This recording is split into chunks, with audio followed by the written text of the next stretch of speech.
Hello everybody and welcome to today's video. If you have seen my last two videos, you know that I am currently talking a little bit about digital nomads, and I know there are always a lot of people thinking it's great that they can work online, but I can't do that because of my job that actually requires my presence at a certain place, right? In case you are one of those people, this video is made for you because in today's video I am going to show you a great example of the traditional nomadic lifestyle which is still possible today. I have a guest today that has a very interesting CV and I can't wait to introduce him to you guys.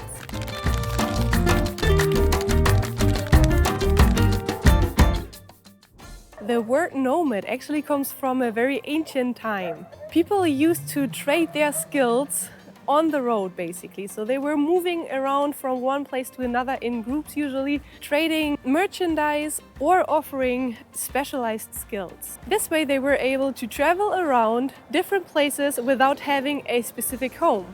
And today this kind of lifestyle is of course still possible. I'm not going to say that it's easy, of course it's not, but it is possible.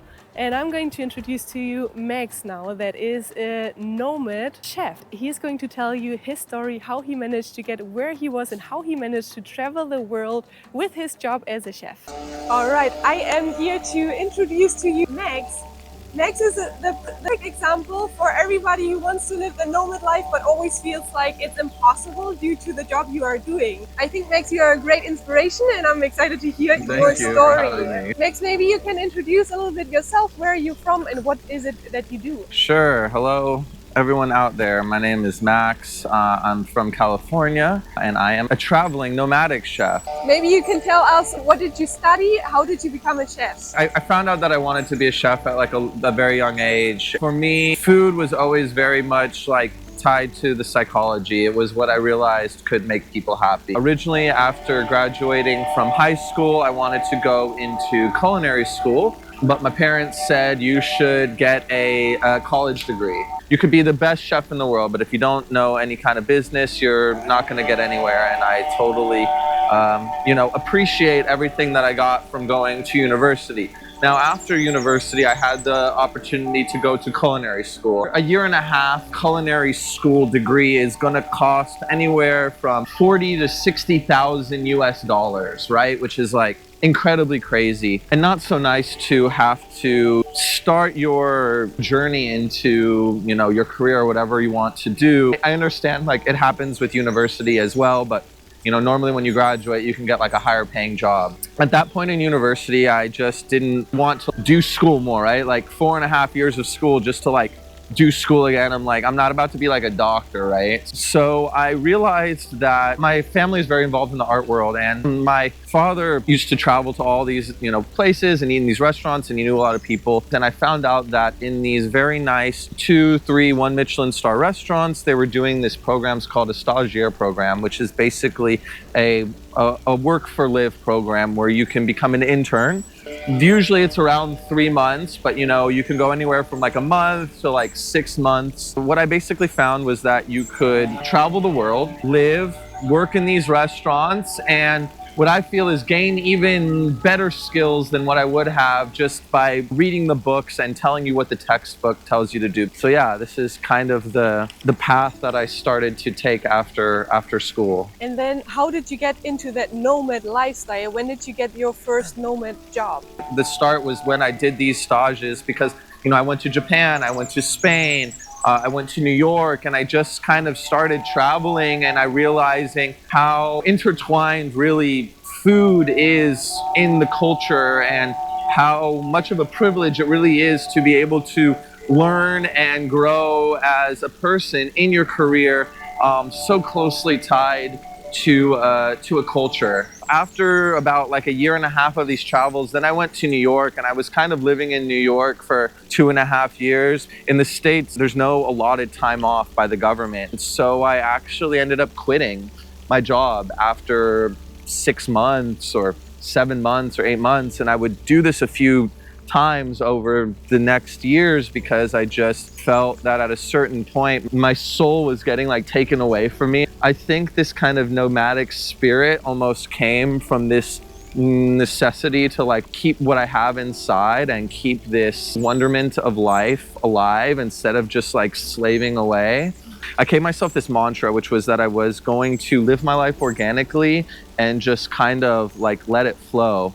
So what was the first job you took after the US? I started working on yachts because I really loved living in Europe. It also allowed me to be free because I wasn't like a yachty, I'm an artist, and I was like using this to like be able to get paid well and to be able to practice my food and develop my style and kind of have this like unlimited budget to mess around with. I would work on the yacht for like a month, 2 months, 3 months, and then I would start like backpacking and go to like South America. And this is how I found my kind of balance and harmony between like work and me life. And was it hard for you to get your first jobs? How did you get your first job? Yeah, extremely hard, extremely competitive. Well, after the pandemic, everything changed and they were like, please come and work for us. But before, it was like, well, if you don't want to do this, we'll find someone else. Another mantra, and I think something that works for everybody and that I truly believed, was that I'll end up in the place that I need to be, right? Everything happens as it should be, so you just trust that process, right?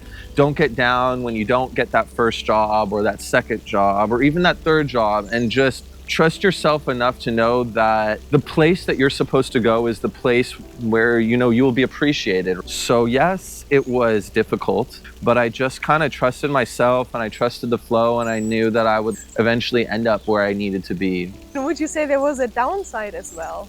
As a chef nomad, I'm more of like a freelancer, and so it's not always promised the next job. Are there any skills or a specific mindset that someone needs to become that kind of nomad? Well, obviously this is very different than any other kind of digital nomads. I've seen lots of hairstylists and tattoo artists and other artists that like go into this realm. My recommendation would be to build a foundation. My foundation for cooking was going to be Spain, Japan, and France. So I went and cooked in Spain, I went and cooked in Japan, and France, kind of not possible because I didn't speak the language. So then I started working in French restaurants and I kind of built this foundation. I would say for others, it's like take that corporate job for like a year or 2 years, give yourself the foundation, gain the knowledge that you need. But when you feel like you have something to go with, I think it's okay to like set yourself free for a little bit and always know that like you can come back. So now you live here in Barcelona. Yes. What is it that you do here in Barcelona? Yes, I just moved here at the beginning of the year. Along with like private chefing, I still do like private cooking in people's homes and travel. But now I'm doing more of these like art-based gastronomic experiences. So yeah, this is kind of what I'm building up here, like more kind of dinner theaters, supper clubs, things like this. Thank you so much for this very inspiring story. Of course. That was very interesting.